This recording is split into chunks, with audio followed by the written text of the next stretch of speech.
like Gregory Alan Isakov type. And they're very friendly. I was thinking like average city male and city bear, but like male hikers, they can be chill. I've had some great conversations with male hikers on the top of a 14er, dude. What if it's a koala bear? Aha, I didn't think of that, did you? Sorry. Don't. Yeah, don't read them. My fault. So, but like a city man is like a regular man too. Like, what do you mean?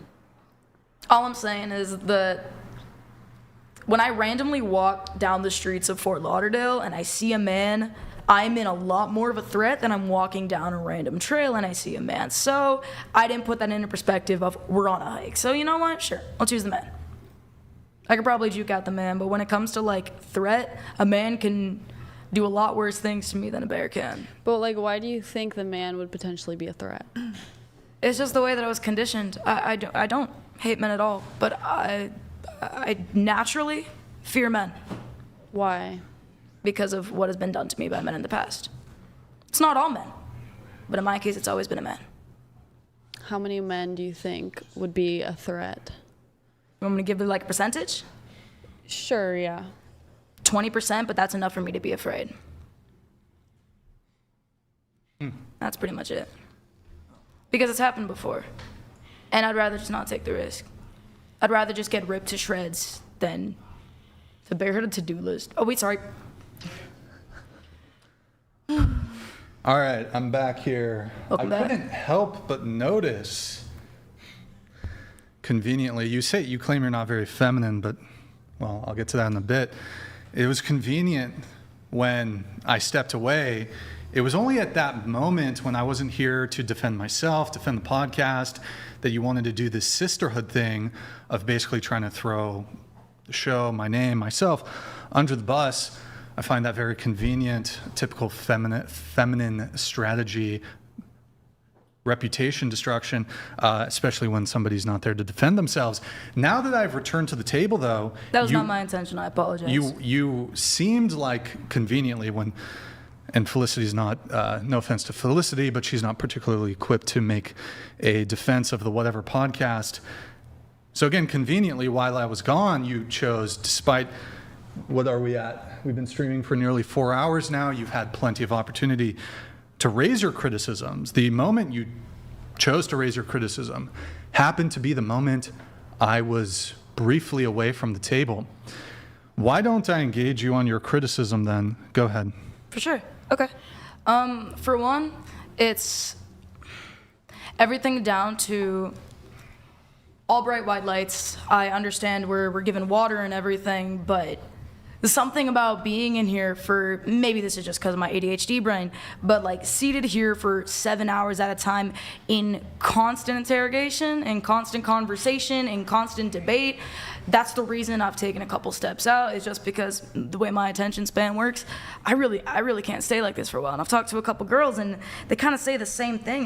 Like I said, I understand that this is supposed to be a discussion, but it seems like every question has some sort of ulterior motive. But you know what? To be fair, then again, I didn't look at any of these podcasts coming in before. I thought this was a dating podcast. Like, y'all were gonna ask us some silly, crazy questions about like some dating experiences.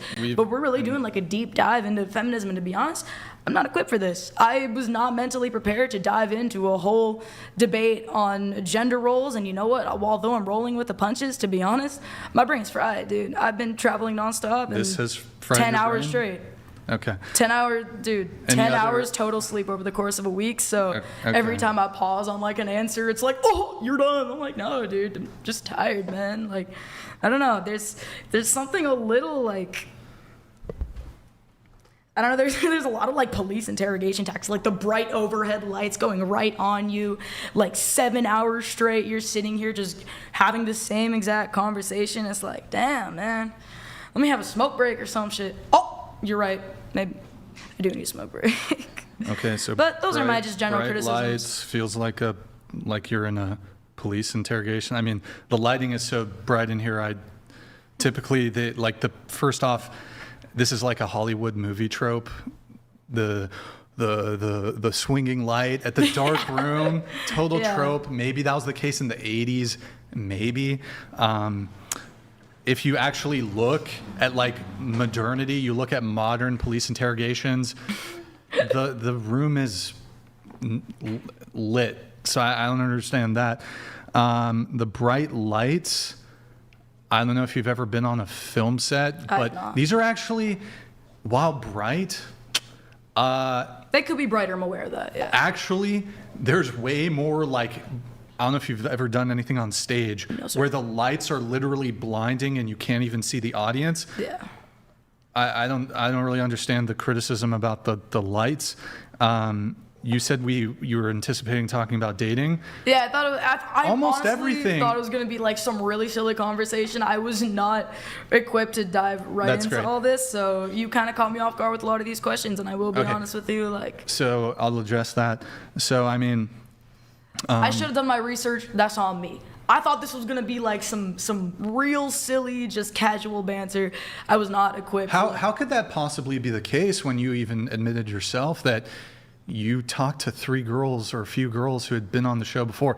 So on one hand, you're playing this sort of game where you say, well, Brian, I didn't know what I was getting into. But on the other hand, you talked to girls who've been on the show who told you what you're getting into. Secondly, I talked to them literally a couple hours before then, so I had like 2 hours to be like, Right. oh shit. Now, I actually dispute, though, that we haven't been talking about dating. We've actually pretty much only talked about dating for the vast majority of the show. All that stuff about money, I presented a really compelling case for why it's actually really related to dating. No, it is. Money I is see related that. to dating. All the feminism stuff, it was still within the lens and framework of a dating conversation. Yeah. I could go, like, if we're having a feminism debate, if I started going off and like, oh, the 18 whatever Seneca Falls Convention and blah, blah, blah, and I'm trying to think of some other stuff. If we start getting into like draft conversations and like Yeah. women's suffrage in the 1920s, It's all in the lens of dating, and I understand. then we could be like, okay, we're getting a little bit off of dating. Yeah, no, I understand. But the conversation has been pretty much about like gender roles, dating, et cetera, et cetera.